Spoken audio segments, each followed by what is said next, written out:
Is the 911 GTS the sweet spot of the 911 lineup? That's what we're going to find out in this review. But first, if you want to see lots more new car reviews, then make sure you're subscribed to our channel. And for a great deal on your next car, go to whatcar.com.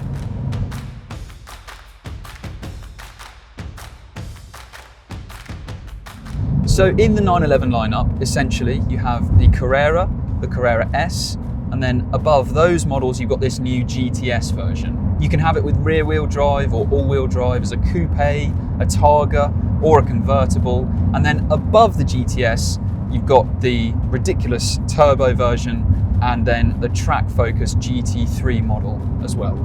So the GTS sits basically in the middle of the 911 lineup. Does that mean it's perfect? There were GTS versions of the previous two 911 generations, but this GTS for the 992 version is quite a bit more serious than those past efforts. Previously, you'd basically be able to spec up a Carrera S to essentially be a GTS, but now this 992 GTS gets quite a few bespoke features.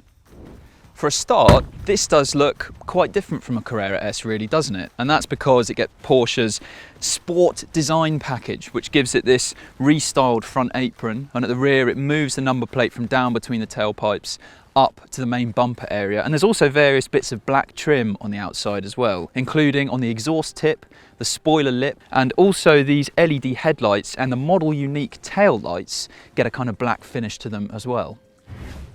You also get upgraded brakes from the 911 Turbo. You also get the Turbo's alloys too. So at the front they're 20 inches, at the rear they're 21 inches. But with the GTS, instead of being silver, these alloys are black. So those exterior styling changes are enough to mean that those in the know are going to understand that this isn't one of the cheaper versions of the 911. And inside, obviously, the GTS badging is a bit of a giveaway as well. But the basic layout in here is what you get in most other versions of the 911, really. The only differences are that you get Sport Seats Plus as standard, which basically on these front seats here offers a bit more shoulder support. And also on this model, the seat centers at the front and the rear are trimmed in Race Tex, not Tex-Mex, which is basically a kind of faux suede material that you also get on the steering wheel, and on versions with a manual gearbox like this one, you get that on the gear lever as well. And that is something that you find in the 911 GT3. So all in all, it's a pretty great interior really, isn't it? But if there is one major frustration, then it's the fact that we're talking about a proper driver-focused, legendary sports car, and I can't see all the dials on the driver display. So for where I've got the seat set up and the steering wheel, the dial on the far left, which is the date and time, is completely blocked by the steering wheel. Now, not such a problem perhaps, because most of the time I know I'm late and it's cold, and you've also got a clock on top of the dashboard here.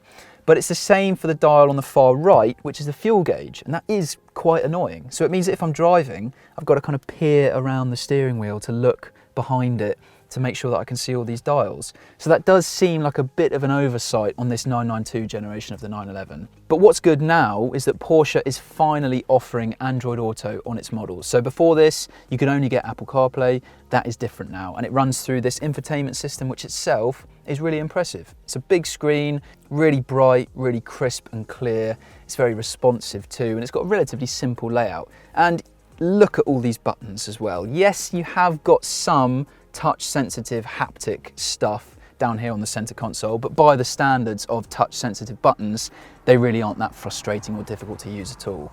And all the buttons and indeed the materials just have a good feeling of quality in this interior. Some people might think that it's a bit plain looking in here, and it is true as well that it doesn't quite have the rock solid feel that you get inside the Audi R8, but if you buy a 911 GTS or indeed any other 911, you are not going to be disappointed by this interior. Although it's true the GTS does get loads of equipment as standard, which the lower trim levels have to pay extra for, this is still a Porsche. So you will inevitably find plenty of things still to tick on the options list. For example, if you like the contrast stitching around this interior and some of the carbon trim and also the contrasting colour on the rev counter, then you have to add the GTS interior package for £2,811. But to do that, you have to add the matte carbon interior package for another £2,231. If you want a 360-degree camera with full parking sensors, then that will cost you £1,196. If you want carbon ceramic brakes, that's £6,000. Adaptive cruise control is £1,203, but it's not really about what the optional extras cost with the GTS, is it? It's about the driving experience. So, what are the upgrades over a Carrera S in that department? Well, you get an extra 30 brake horsepower and 15 pounds-foot of torque from the same 3-litre flat-six engine. And the 0 to 62 miles per hour time drops slightly from 3.7 seconds to 3.4 seconds, and that's with the rear-wheel drive coupe version of the GTS compared to the Carrera S. But that is mostly because you get the Sports Chrono package as standard with the GTS, and that includes launch control. So really, you'd have to drive a Carrera S and a GTS back to back straight away to really notice a difference in acceleration. The bottom line is, they are both absolutely rapid. You can have an 8-speed PDK dual clutch automatic gearbox or this 7-speed manual, and there's no extra cost for either. And with the manual gearbox, you get a 10mm shorter lever. So it's not a shorter throw, but the physical lever itself is 10mm smaller than the one that you get in the Carrera.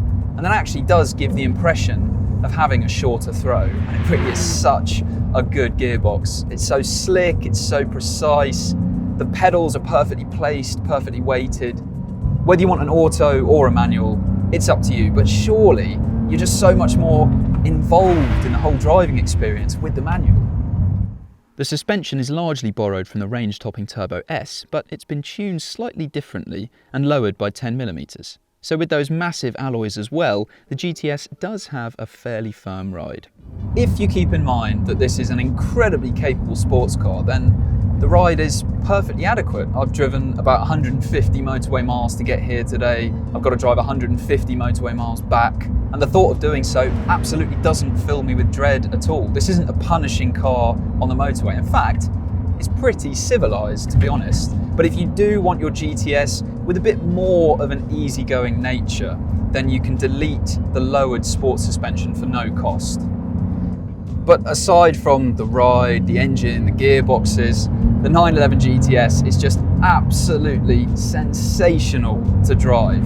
The steering is so smooth, so precise. The body control is ridiculous. You can just carry so much speed along these country roads and it stays amazingly flat through corners. The response at turn-in is razor sharp. It is just absolutely amazing. So what's not to like?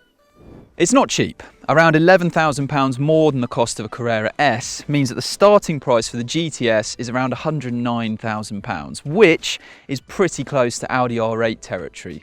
Something that gets a phenomenal V10 engine and really feels like a supercar. The 911 GTS is technically better than the R8. The steering's a bit smoother, the handling's just a bit better.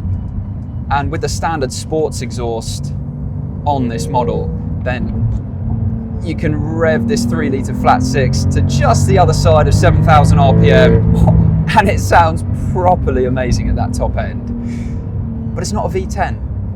No doubt though, the GTS is sensational. Is it the pick of the 911 lineup? Well, it is still true that the best value in the 911 range is the entry-level Carrera. That car is certainly more than quick enough for most people and still incredible to drive. But if you've got the money to go for the GTS, then the upgrades certainly make it worth it over the Carrera S, and you are getting one of the very best new sports cars around. But what do you think is the perfect 911? Tell us in the comments below. And make sure you're subscribed to our channel to see all of our other videos, and don't forget, go to whatcar.com for a great deal on your next car.